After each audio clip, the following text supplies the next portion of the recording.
Saudara-saudara yang dikasihi Tuhan, selamat berjumpa kembali di kanal Forum 195 di episode ke-30 yang merupakan bagian kedua dari pembahasan tentang anti-Tritunggal dengan subtopik menghindarkan Yesus Kristus dari penistaan Kristen. Saudara-saudara yang terkasih, ada hal yang harus ditanamkan di dalam konsep pikir kita agar kita jangan merendahkan Tritunggal dan Yesus Kristus, sekalipun menggunakan bahasa yang indah, yaitu demi menyederhanakan Allah orang Kristen. Ditambah embel-embel berupa alasan klasik, yaitu demi menjaga umat agar tidak murtad. Bahkan bila perlu, membuat umat lain tertarik masuk ke dalam kekristenan. Alkitab sendiri sebenarnya tidak khawatir akan terjadinya orang-orang murtad dari kekristenan dan pindah ke agama lain. Terlebih, bila ketakutan itu didasarkan pindah ke agama sepupu kita. Perpindahan itu normal dan tidak akan berarti, karena kekristenan mampu memperlihatkan ajaran yang konsisten dan kontinu pada timeline agama samawi. Sementara agama sepupu kita tidak memungkinkan masuk ke garis waktu agama samawi dikarenakan penyimpangan yang tidak bisa diperbaiki lagi. Karena secara sejarah dan nama Allah juga sudah keliru. Demikian juga dalam banyak hal lainnya. Oleh karena itu, bila ada orang Kristen murtad dan masuk ke agama sepupu kita, itu tidak perlu dipersoalkan. Karena bila dia tetap di Kristen juga, dia tetaplah akan binasa. Karena memang dia tidak pernah menjalankan perintah Tuhan Yesus Kristus untuk memikul salibnya sendiri. Semua terbukti melalui kemurtadannya. Mungkin dia bisa membantu saudara sepupu kita yang masih terus mencari jawaban tentang siapa Yesus Kristus dan mengapa banyak perkeliruan di kitab suci al-langit mereka. Mereka harus mencari cara ngeles yang lain karena jualan mereka dengan mengatakan Alkitab yang sudah dipalsukan sudah tidak laku lagi. Dunia malah mengatakan Alkitab palsu itu adalah kitab suci mereka sendiri. Banyak umat mereka semakin cerdas melihat begitu banyaknya kekeliruan di kitab suci mereka. Mereka sadar tidak dimungkinkan ada kekeliruan di dalam sebuah kitab suci. Jadi, sebuah kebodohanlah bila mereka merasa telah menemukan jalan kebenaran dengan pindah ke agama sepupu kita. Yang terjadi, mereka menemukan kebenaran untuk pemuasan hasrat duniawi yang tidak terhingga sampai ke sorganya kelak. Artinya, yang terjadi adalah degradasi atau penurunan kualitas moral bila berpindah ke agama sepupu kita. Sekalipun demikian, mayoritas mereka masih tetap dalam kebodohannya, memegang erat agama dan Tuhan yang tidak dikenalinya sama sekali. Saudara-saudara yang terkasih, Alkitab telah memperlihatkan kesaksian Allah sendiri tentang dirinya. Sebagaimana yang telah kita bahas di episode ke-29 yang lalu, bahwa Allah kitalah standar mengenai apa yang dikatakan tentang Allah itu. Jadi, kita jangan sampai menyederhanakan Allah kita demi mencegah orang murtad dari Kristen. Kristen yang murtad itu tidak akan banyak, dan memang mereka sendiri tidak dapat dikatakan sebagai orang Kristen. Karena yang disebut Kristen itu adalah orang-orang yang benar-benar menjadikan Kristus sebagai patron hidupnya. Alih-alih menjadikan umat lain masuk menjadi Kristen, justru yang terjadi saat ini banyak umat Kristen yang kebingungan dikarenakan ajaran yang mereka terima dari para pengajar yang keblinger tidak sama seperti kesaksian Alkitab. Yang paling menyedihkan adalah umat Kristen yang polos, yang begitu tergantung pada ajaran gembala gerejanya. Tapi saya percaya bahwa Allah tetap menjaga umatnya yang sederhana seperti ini. Yang harus diperhatikan adalah para pemimpin dan pengikut aliran anti-Tritunggal ini demi mempertahankan eksistensi ajarannya, di mana dia dan sebagian pengikutnya begitu menikmati penghormatan umat pada mereka, sehingga tidak segan melakukan perlawanan secara terbuka tanpa mau melihat ulang ajarannya ke dalam Alkitab. Bahkan mereka semakin berani melecehkan para bapa gereja mula-mula. Saudara-saudara yang terkasih, kita sendiri bisa melihat betapa maraknya manusia-manusia seperti ini di gereja dan di dalam komunitas-komunitas persekutuan.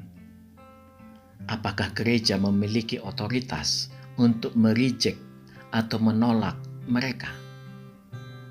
Di sini kembali terjadi sebuah simalakama. Banyak gereja tidak melakukan apa-apa dikarenakan jumlah mereka semakin banyak. Terlebih bila mereka memiliki kekuatan finansial yang cukup signifikan. Apalagi mereka memiliki keberanian yang lebih. Disinilah mirisnya kondisi gereja saat ini, di mana secara sadar mulai melakukan pembiaran. Caranya sangat sederhana, dengan berpura-pura tidak melihat. Pada perumpamaan yang diajarkan Yesus Kristus di Alkitab, kita bisa melakukan perenungan melalui topik ilalang dan gandum. Di sini, Alkitab secara spesifik menasihati orang Kristen, bukan orang di luar Kristen. Lebih spesifik lagi, memang ditujukan bagi para pengajar-pengajar di dalam kekristenan sendiri, yang mana para pengajar dan nabi-nabi palsu ini menghasilkan pengikut, yang mana batang ilalang dan gandum memang dikatakan Alkitab agar dibiarkan tumbuh bersama. Dikarenakan bila kita mencabut ilalang, maka akan mengganggu tanaman gandum. Saudara-saudara yang terkasih, bagaimana dengan orang-orang yang memupuk tanaman ilalang ini yang terlihat malah lebih subur daripada tanaman gandum? Apa yang harus dilakukan gereja? Banyak aliran-aliran saat ini yang benar-benar berani berhadapan face to face dengan doktrin di dalam gereja, yang mana sebenarnya secara keseluruhan mereka bergabung dalam satu kelompok, yaitu anti-Tritunggal, sekalipun mereka sendiri berbeda-beda. Aliran-aliran yang marak saat ini adalah seperti Allah Mayor dan Allah Minor, Oneness, Unitarian, Dwitunggal, Sabelian, yang semua mirip dengan saksi Yehova yang merujuk ke ajaran Arius. Jadi, semua ajaran-ajaran ini bukanlah hal yang baru. Sudah ada sejak abad kedua dan ketiga. Maraknya ajaran-ajaran yang dimotori oleh Arius ini, maka gereja membuat doktrin yang diambil dari intisari Alkitab. Muncullah istilah Tritunggal. Tingkah kalangan anti Tritunggal ini tidak jauh berbeda dengan kalangan umat sepupu kita yang mati-matian memakai istilah tauhid, sementara mereka sendiri sadar bahwa istilah itu juga tidak ada di alam langit. Tetapi mereka terus-menerus menyerang Tritunggal dengan menuduh istilah Tritunggal tidak ada di Alkitab. Tipikal umat sepupu inilah yang ditiru oleh umat anti Tritunggal yang malas memahami kealahan Tuhan Yesus Kristus. Memanglah, apapun namanya, apapun bahasa indah mereka, tujuan mereka hanya satu, yaitu menempatkan Yesus Kristus pada posisi di luar Tritunggal. Terjadilah lelucon yang tidak lucu, di mana kalangan anti Tritunggal beramai-ramai mengeroyok kalangan Tritunggal, sementara mereka sendiri tidak tahu aliran yang mana dari mereka yang benar. Karena itulah kelompok anti Tritunggal ini lebih saya spesifikkan lagi. Sebenarnya mereka adalah bagian dari anti Kristus. Sebab bila saudara amati, di setiap doktrinasi mereka selalu menyelipkan bahwa Yesus Kristus hanyalah ciptaan. Saudara-saudara yang terkasih, satu hal yang harus saya garis bawahi di sini adalah Allah itu tidak terbatas, sementara kita itu terbatas. Karena kita adalah ciptaan Allah. Artinya, ada sebuah garis asimtot yang memisahkan diri kita dengan Allah. Garis asimtot itu adalah garis yang akan terus semakin mendekati sebuah objek atau target, tetapi tidak akan pernah menyentuh target tersebut. Bila dalam bahasa Inggris disebut sebagai adjacent to. Dari sini kita paham, dari sisi alam ciptaan, kita bisa menelusuri tentang Allah kita, yang mana secara pencapaian pengenalan tidak akan bisa sama antara orang yang satu dengan yang lainnya. Artinya, garis capaian seseorang bisa secara relatif akan tampak lebih mendekati dibanding dengan orang yang lainnya. Sekalipun sangat mendekati, kita sudah paham sebagaimana keberadaan garis asimtot, tetaplah pemahaman kita itu tidak akan pernah bisa menyeberangi garis itu. Jadi, bila kita mengatakan kita memiliki teori yang kita pakai untuk menyalahkan atau secara halus mengatakan bahwa para bapak gereja mula-mula juga manusia yang mungkin bisa salah, maka kita sudah melakukan kesalahan besar. Saudara-saudara yang terkasih, klaim kita itu baru bisa diterima apabila kita bisa membuktikan bahwa para bapak gereja sudah melakukan perbuatan yang menyimpang dari Alkitab. Dan bila itu terjadi, maka tentunya mereka tidak pernah disebut sebagai bapak gereja lagi. Dan ini bisa saudara pelajari dari sejarah gereja, yang mana banyak tokoh gereja yang dikeluarkan gereja dikarenakan pengajarannya tidak sesuai dengan Alkitab. Sebagaimana yang telah kita pelajari, dengan membuat doktrin fondasi gereja melalui intisari Alkitab, maka para bapak gereja sudah berbuat benar. Mereka membiarkan Allah sendiri yang membela dirinya melalui kitab sucinya. Inilah cara yang paling benar. Memang, hanya Alkitablah jalan terbaik yang kita pakai untuk mengenali Allah secara mendalam. Karena melalui Alkitab yang disertai tuntunan Roh Kudus, barulah kita bisa mengenali Allah kita dengan baik. Berhati-hatilah, jangan melecehkan para bapak gereja mula-mula. Percayalah, yang kita kenali secara ngawur itu sudah pasti bukanlah Allah, bukanlah Yesus Kristus. Jangan lupa, iblis bisa memanipulasi mata dan hati kita dengan mengatakan kita sudah menemukan formulasi tentang Allah atau tentang Yesus Kristus. Segeralah Anda merenung ulang, dalami kembali Alkitab.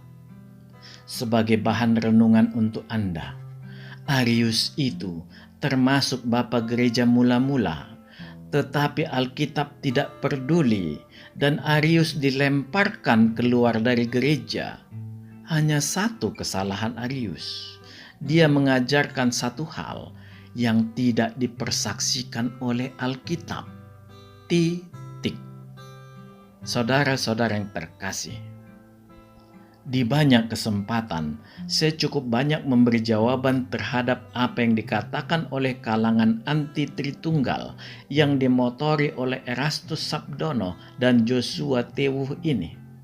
Sebenarnya sangat melelahkan, tetapi mereka semakin banyak dan pengaruhnya di gereja semakin besar. Saya sendiri yang bergereja di gereja mainstream yang menganut Tritunggal, tetap saya merasa semakin terpojok dengan keberadaan mereka. Di beberapa kesempatan berdiskusi, terlihat secara jumlah mereka semakin banyak.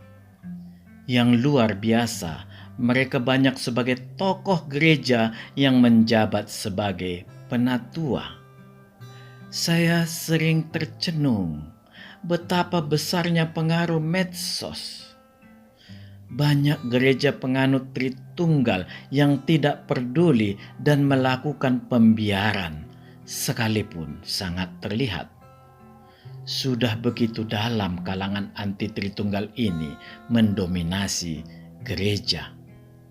Sungguh membuat hati menjadi sangat miris dan sedih. Nasi sudah menjadi bubur. Semua diakibatkan pembiaran oleh gereja. Penyebabnya adalah tidak adanya pengajaran tentang doktrin, tidak selektifnya dalam menyeleksi para pejabat gereja. Biarlah, Tuhan tidak tidur. Tuhan tahu apa yang akan dilakukannya. Saudara-saudara yang terkasih, sebagaimana kita katakan, Allah menyuruh kita untuk mengenali dirinya. Dan Allah melakukan penguatan pada perintahnya itu melalui perkataan-perkataan Yesus Kristus. Memanglah kita harus mengenali siapa Allah dan gembala kita. Mengapa seperti itu? Itu suatu keharusan.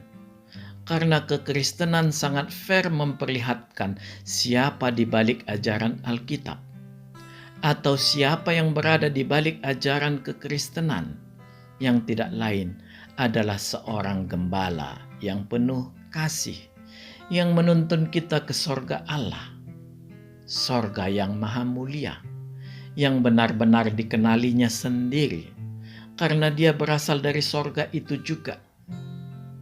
Tidak terbantahkan, memang dia atau gembala itu adalah Allah itu juga. Jelas sekarang, Allah tidak ingin kita keliru mengenali Allah yang lain. Inilah yang tidak disadari kalangan umat sepupu kita, yang mana mereka tidak diizinkan untuk mengenali Allahnya sendiri. Sangat mengenaskan. Mereka dipaksa untuk mengimani terhadap Allah yang tidak mereka kenal. Ini tidak boleh terjadi di kekristenan. Di kekristenan, kita justru harus menyembah Allah yang kita kenal. Dan kita jangan menjadi malas seperti saudara sepupu kita yang ingin Tuhan yang sesimpel mungkin. Seperti apa Allah kita dikatakan di Alkitab, itulah yang harus kita ikuti. Sayang, banyak orang Kristen yang mendalami Allah secara sembarangan dan malah kebablasan. Akibatnya, yang mereka peroleh tidak akan berbeda dengan kalangan saudara sepupu kita. Karena dampaknya sama, yaitu mengenali Allah yang keliru. Saudara-saudara yang terkasih, harus kita akui, sekarang ini semakin banyak orang Kristen yang terpengaruh dengan cara pikir kalangan agama sepupu kita.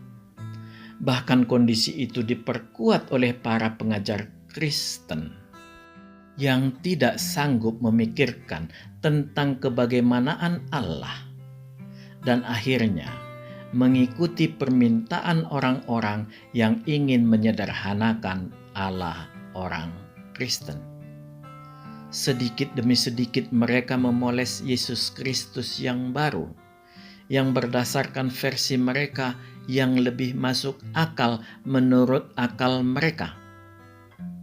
Ditambah dengan membuat tujuan yang tampak mulia, yaitu agar umat agama lain dapat mengerti Allah orang Kristen dan mereka mau masuk Kristen. Keinginan mereka ini sadar tanpa sadar membuat mereka memunculkan tokoh Yesus Kristus yang berbeda dengan yang dikatakan Alkitab. Bahkan mereka sendiri bila mengkompernya secara langsung ke Alkitab, maka terlihat Alkitab otomatis menolak Yesus Kristusnya yang baru itu. Bahkan sebagian mereka malah menjadi bingung dengan Yesus Kristus dan Allah hasil polesan mereka itu. Akan lebih berbahaya lagi bila mereka melakukan itu demi mengejar kepuasan duniawi. Sangat mengerikan. Sekalipun demikian, tetaplah para pemimpin mereka tidak peduli. Karena sebagaimana yang saya katakan, mereka adalah bagian antikristus itu sendiri. Yang saudara temukan dari perilaku pemimpin mereka adalah sesekali mereka tampak sadar dan menyesali apa yang telah dilakukannya. Tetapi ini hanya sebentar, lalu tenggelam kembali. Pengajar-pengajar Kristen seperti ini semakin banyak, dari mulai gembala gereja, pendeta, pastor, romo, dan lainnya. Mereka semua berlomba membinasakan umat Kristen dengan jalan memperkelirukan Yesus Kristus. Saudara-saudara yang terkasih, bukan sembarangan Alkitab mengumpamakan kalangan Kristen bagaikan kawanan domba. Memanglah, Kristus membawa ajaran yang sangat unik, yaitu mengembalikan cara pikir manusia kembali ke cara pikir sebelum manusia awal, yaitu Adam jatuh ke dalam dosa, yaitu cara pikir yang tidak liar atau polos. Sebagaimana perkataan Kristus, kerajaan sorga akan diwariskan kepada anak-anak kecil. Artinya adalah orang yang memiliki pemikiran yang polos dan bersih. Hidup seperti inilah target Yesus Kristus. Dengan keselamatan yang telah kita peroleh, maka Roh Kudus akan membantu kita membenahi hati kita. Dengan membenahi hati, maka kita akan membenahi pikiran kita. Inilah lahir baru yang membuat kita akan mampu kembali memantulkan cahaya kemuliaan Allah dari dalam diri kita. Inilah yang selalu saya maksudkan, bahwa Allah melalui Roh Kudus membantu membenahi manusia dengan cara terbalik, dengan cara manusia terjatuh ke dalam dosa. Kejatuhan manusia ke dalam dosa akan semakin merusak hidup manusia itu sendiri. Sedangkan kelahiran baru adalah proses penyempurnaan manusia kembali sampai kematian menjemputnya. Inilah domba-domba yang telah diselamatkan Tuhan Yesus Kristus. Domba yang hanya bisa mengenal suara gembalanya, dikarenakan kesederhanaan berpikirnya. Tidak mengherankan mengapa Allah begitu terang benderang menjelaskan tentang dirinya selengkap mungkin.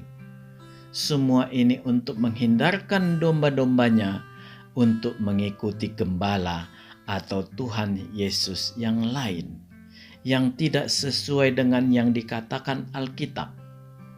Jadi, inti pengajaran Alkitab ini adalah untuk mencegah ajaran-ajaran di dalam kekristenan sendiri yang terlihat mengajarkan Yesus Kristus yang sama, tetapi menyeret domba ke jurang kebinasaan.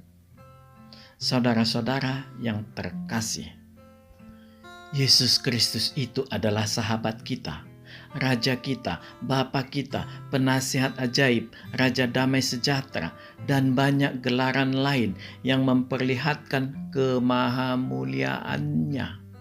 Semua itu benar adanya. Saudara tidak perlu ragu-ragu mengatakan bahwa Yesus Kristus adalah Bapa kita, tempat dari mana kita berasal, dan tempat kita mencurahkan duka nestapa kita.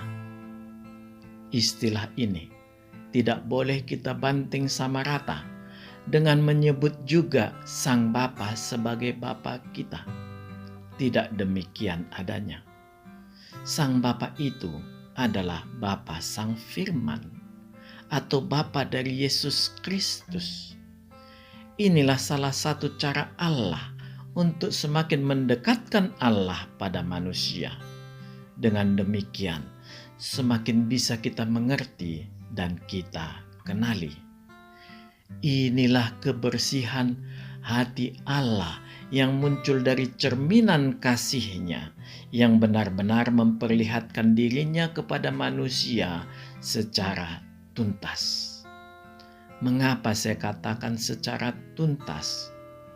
Allah kita tidak pernah bersembunyi bagaikan Allah agama sepupu kita yang selalu berada di balik tirai. Allah kita sering muncul di hadapan manusia sebagai Kristofani, Teofani, dalam bentuk benda yang dikenali manusia, yang mana dari situ Dia bisa berbicara. Jadi, memang Allah kita dalam integritasnya berkuasa menjadi apapun. Dan ketika Dia menjadi sesuatu, Dia tidak pernah meninggalkan kealahannya. Bagaikan semak belukar terbakar, Allah memperlihatkan kehadirannya dalam peristiwa terbakarnya semak belukar itu. Semua kemunculan Allah itu merupakan perlambang bahwa Allah kita itu hidup dan selalu menyertai umatnya. Puncaknya kelak adalah dengan kehadiran Yesus Kristus yang berfungsi juga sebagai jembatan segala yang ada di sorga dan yang ada di bumi. Sebagaimana kesaksian di Efesus 1 ayat 10. Kehadiran Yesus Kristus inilah yang merupakan puncak keberadaan Allah yang tidak terbantahkan. Semua tercatat dan dipersaksikan banyak mata manusia. Artinya, Yesus Kristus adalah manusia sejarah. Saudara-saudara yang terkasih, banyak kalangan ilmuwan yang menempatkan Allah itu dalam dimensi berupa pribadi yang harus memiliki kemampuan dalam dua hal, yaitu memiliki energi atau memiliki kemampuan mengendalikan energi, serta memiliki kecepatan atau menguasai dimensi. Inilah konsep pikir kenaifan manusia yang memaksimalkan Tuhan secara nalar manusia. Energi di sini mewakili kemampuan Allah yang serba bisa melakukan sesuatu atau maha kuasa.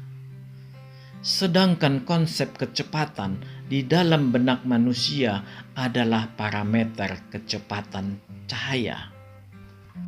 Dan manusia melakukan terobosan untuk melompati batas kecepatan cahaya itu dengan melakukan jumping, dengan menghindari titik nol, sehingga tetap memenuhi batas-batas hukum fisika modern.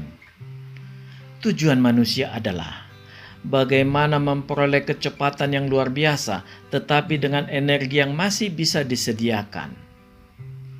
Keberadaan konsep kecepatan dan energi inilah yang mempengaruhi saksi Yehova tentang Allah.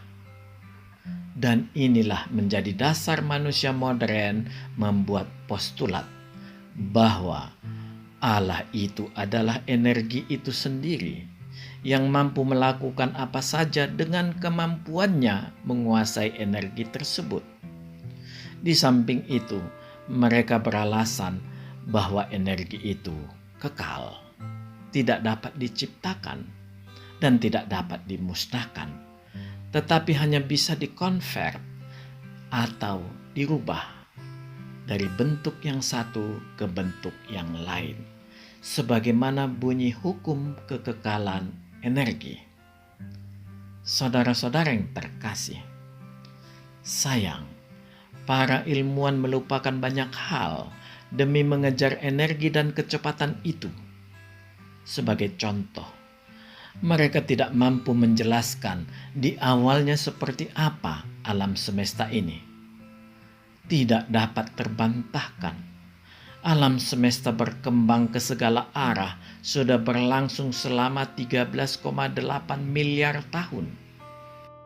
Bila waktu sejarah perkembangan alam semesta ini dibalik, maka alam semesta akan menyusut dan setelah 13,8 miliar tahun akan sampai ke satu titik. Itulah titik awal penciptaan. Sebelum titik ini ditentukan dan terjadi proses penciptaan, segala-galanya tidak ada. Benar-benar tidak ada, bukan kosong. Itu adalah kesaksian ilmu pengetahuan bahwa alam semesta berkembang di ketiadaan.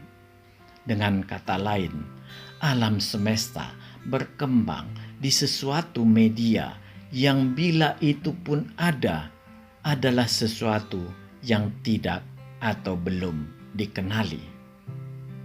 Pada saat itu, energi atau kecepatan juga tidak berarti. Artinya, segala sesuatu yang sudah atau yang belum kita kenal masih belum dapat didefinisikan, karena segalanya adalah ketiadaan. Kita baru mampu melakukan pengenalan apabila dari ketiadaan sudah berubah menjadi ada. Dengan demikian, kita bisa mengatakan sudah ada topik yang bisa didefinisikan karena keberadaannya. Untuk mendukung pendefinisian ini sudah barang tentu diperlukan sebentuk kehidupan yang memiliki kesadaran, sehingga mampu untuk mendefinisikan.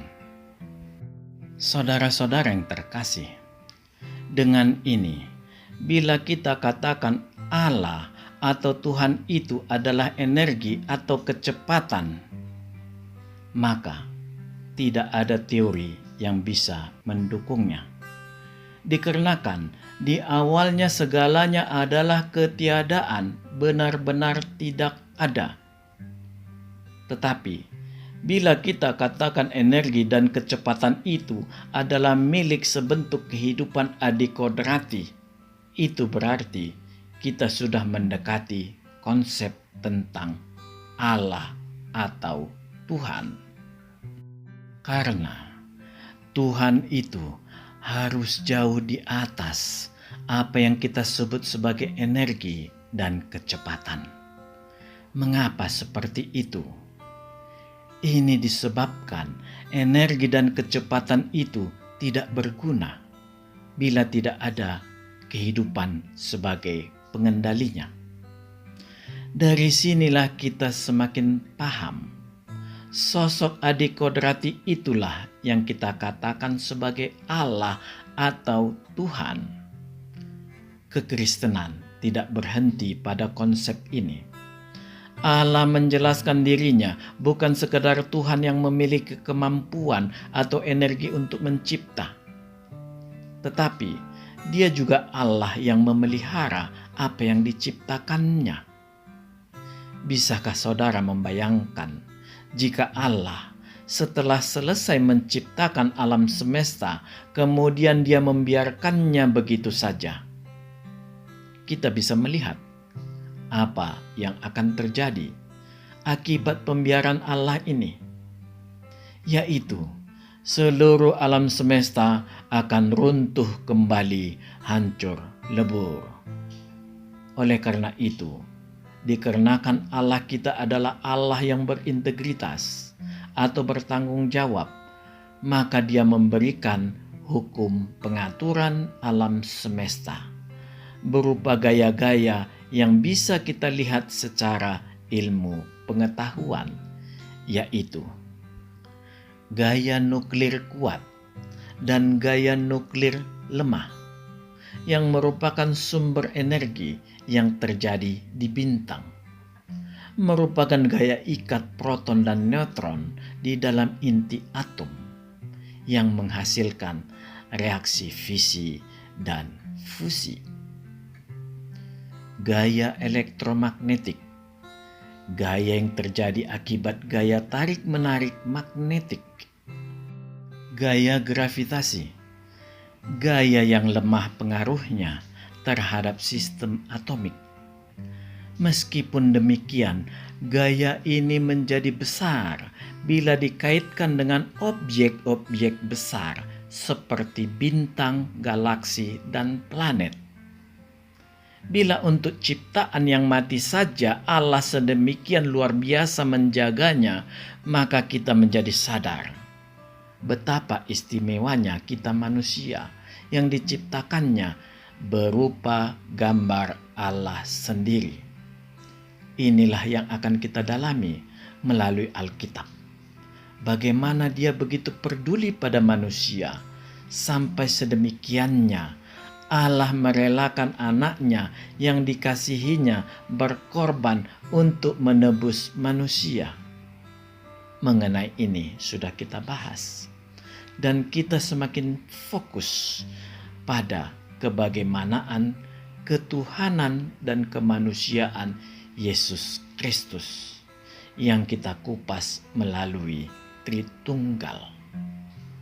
Saudara-saudara yang terkasih, istilah firman Allah atau anak Allah sudah ada dalam waktu yang sama ketika Allah memiliki kesadaran sebagai konsekuensi bentuk roh yang hidup.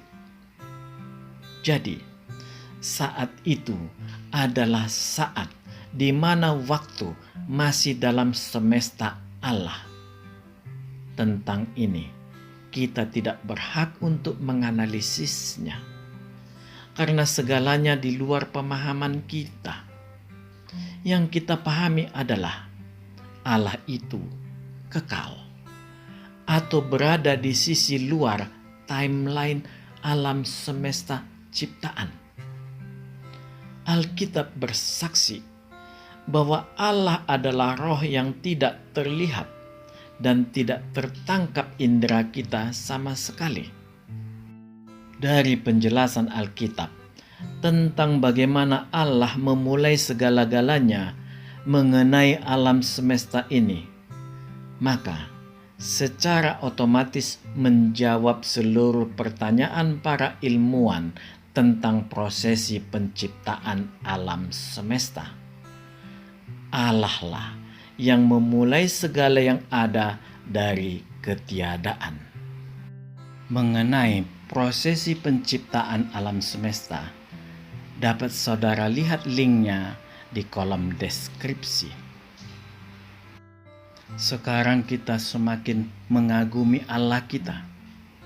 Ternyata titik poin Allah menciptakan itu adalah di dalam ketiadaan, tanpa ada wadah untuk di mana Dia menempatkan apa yang Dia ciptakan itu. Ini artinya Allah kita memiliki otoritas tentang ada dan tiada. Mengapa kita berani mengatakan seperti itu? Semua berdasarkan kesaksian dari ilmu pengetahuan itu sendiri, bahwa alam semesta berkembang di dalam ketiadaan atau minimal di sesuatu yang tidak diketahui. Para ilmuwan tidak perlu penasaran lagi. Jawabannya ada di Kolose 1 ayat 15 sampai 16. Ternyata segala-galanya ada di dalam si pencipta itu sendiri, atau di dalam Tuhan Yesus Kristus itu sendiri. Jadi sangat jelas dimensi ada dan tiada ternyata juga ada di dalam Yesus Kristus itu sendiri. Dan memanglah harus demikian sesuai dengan ayat tersebut.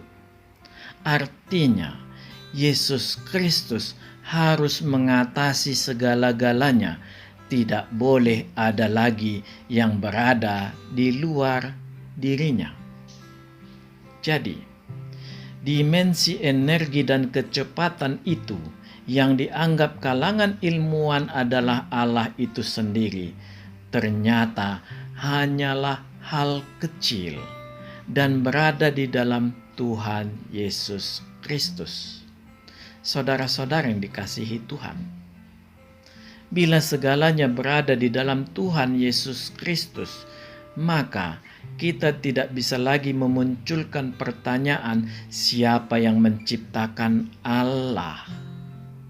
Karena konsep seperti itu sudah menginjak ke ranah semesta Allah itu sendiri. Kita di sini hanya bisa membahas di batas semesta kita, yaitu semesta alam ciptaan. Jadi, bila Anda seorang ateis atau gnostik, cobalah mendalami Alkitab. Saya percaya bahwa Anda akan menemukan apa yang Anda cari mengenai konsep Allah. Karena konsep keberadaan Allah itu hanya bisa kita peroleh dari Alkitab. Marilah kita masuk terus semakin dalam. Kita mengumpulkan data dari Alkitab. Yang pertama, Allah itu berada di dalam terang yang tidak terhampiri. Yang kedua, Allah itu roh kehidupan itu sendiri. Yang ketiga, Allah itu memiliki karakter Maha Kuasa, Maha Kudus, atau Maha Suci, Maha Adil, Maha Kasih, Maha Kekal, dan Maha Hadir. Inilah informasi yang utama dari Alkitab. Dari informasi Alkitab inilah kita merangkum nanti seperti apa kemanusiaan dan kealahan Yesus Kristus yang akan kita bahas di bagian 3 dengan topik kunci misteri kemanusiaan dan kealahan Yesus Kristus. Amin.